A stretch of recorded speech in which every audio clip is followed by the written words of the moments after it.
Hello, dear readers. Welcome to Novel Spotlight.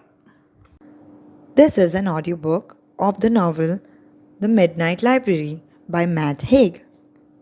Part 6, Chapter 11, The Moving Shelves.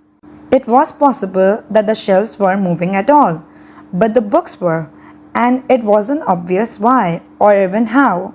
There were no mechanism making it happen, and no sign or sight of books falling off the end, or rather the start of the shelf.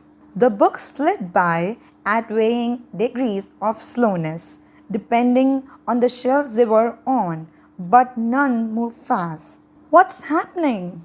Mrs. Elm's expression stiffened and her posture straightened, her chin retreating a little onto her neck. She took a step closer to Nora and clasped her hands together. It's time, my dear, to begin. If you don't mind me asking, begin what? Every life contains many millions of decisions, some big, some small.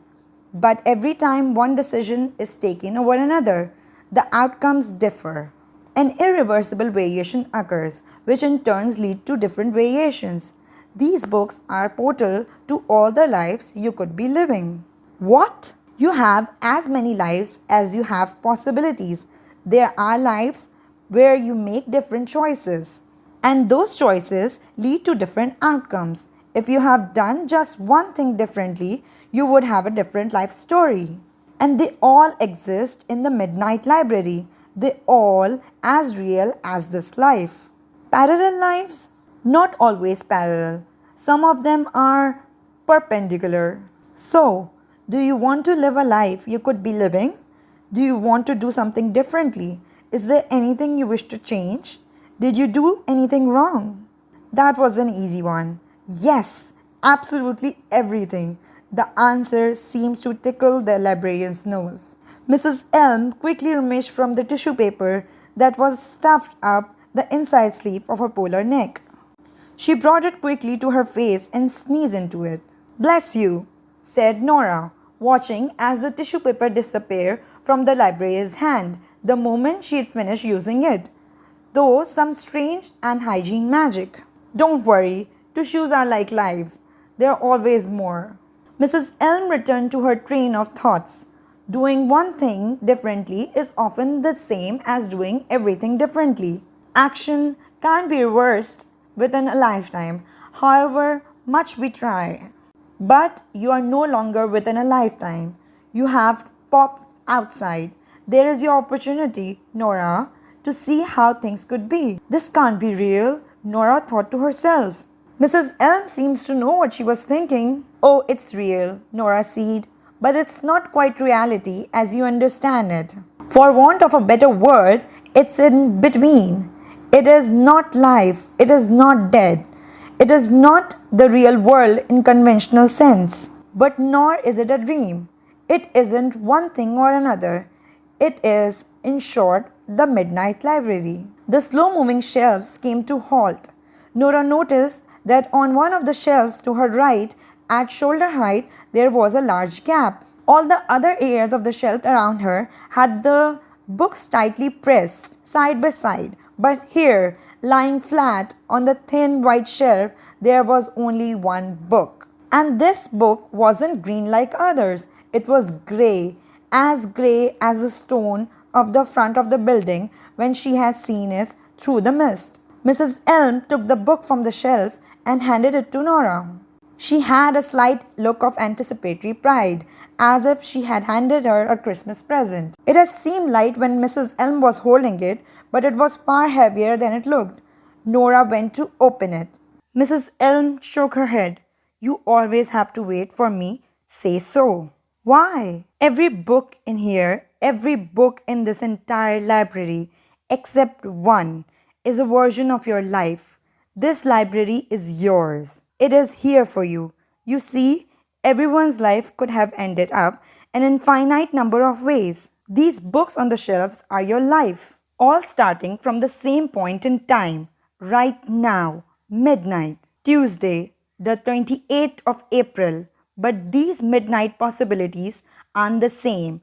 Some are similar, some are very different. This is crackers, said Nora. Except one, this one. Nora tilted the stone grey book toward Mrs. Elm. Mrs. Elm raised an eyebrow. Yes, that one. It's something you have written without ever having to type a word. What? This book is a source of all your problems and the answer to them too. What is it? It's called, my dear, The Book of Regrets. Chapter 12. The Book of Regrets. Nora stared at it. She could see it now. The small typeface embossed on the cover.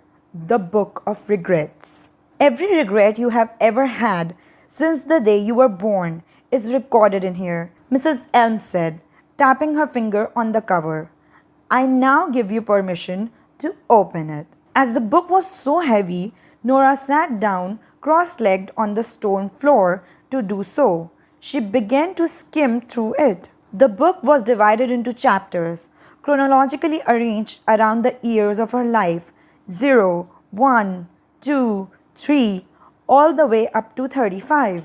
The chapters got much longer as the book progressed, year by year. But the regrets she accumulated weren't specifically related to that year in question. Regrets ignore chronology.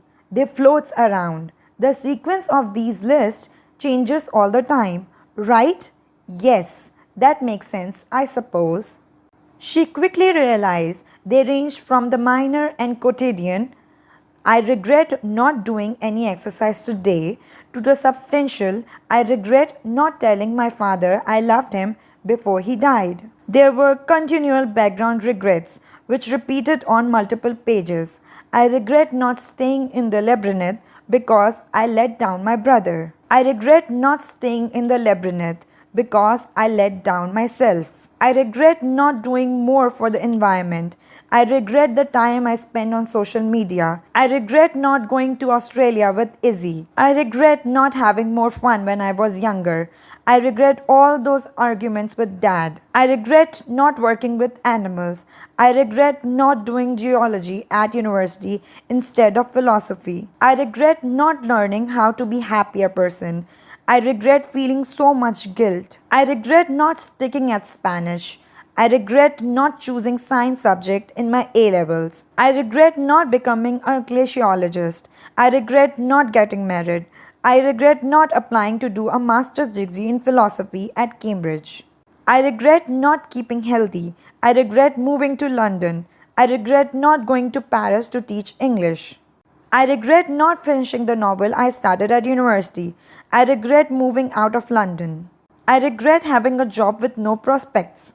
I regret not being a better sister. I regret not having a gap year after university. I regret disappointing my father. I regret that I teach piano more than I play. I regret my financial mismanagement. I regret not living in the countryside. Some regrets were a little fainter than others. One regret shifted from practically invisible to bold and back again, as if it was flashing on and off, right there as she looked at it. The regret was, I regret not yet having children. This is a regret that sometimes is and sometimes isn't, explained Mrs. Elm, again somehow reading her mind. There are a few of those. From the age of 24 onwards, in the longest chapter at the end of the book, there were a lot of Dan-specific regrets. These were quite strong and bold, and played in her head like an ongoing fortissimo chord in Haydn concerto. I regret being cruel to Dan. I regret breaking up with Dan. I regret not living in a country pub with Dan. As she stared down at the pages, she thought now of the man she had so nearly married. For the next part, stay tuned to Novel Spotlight.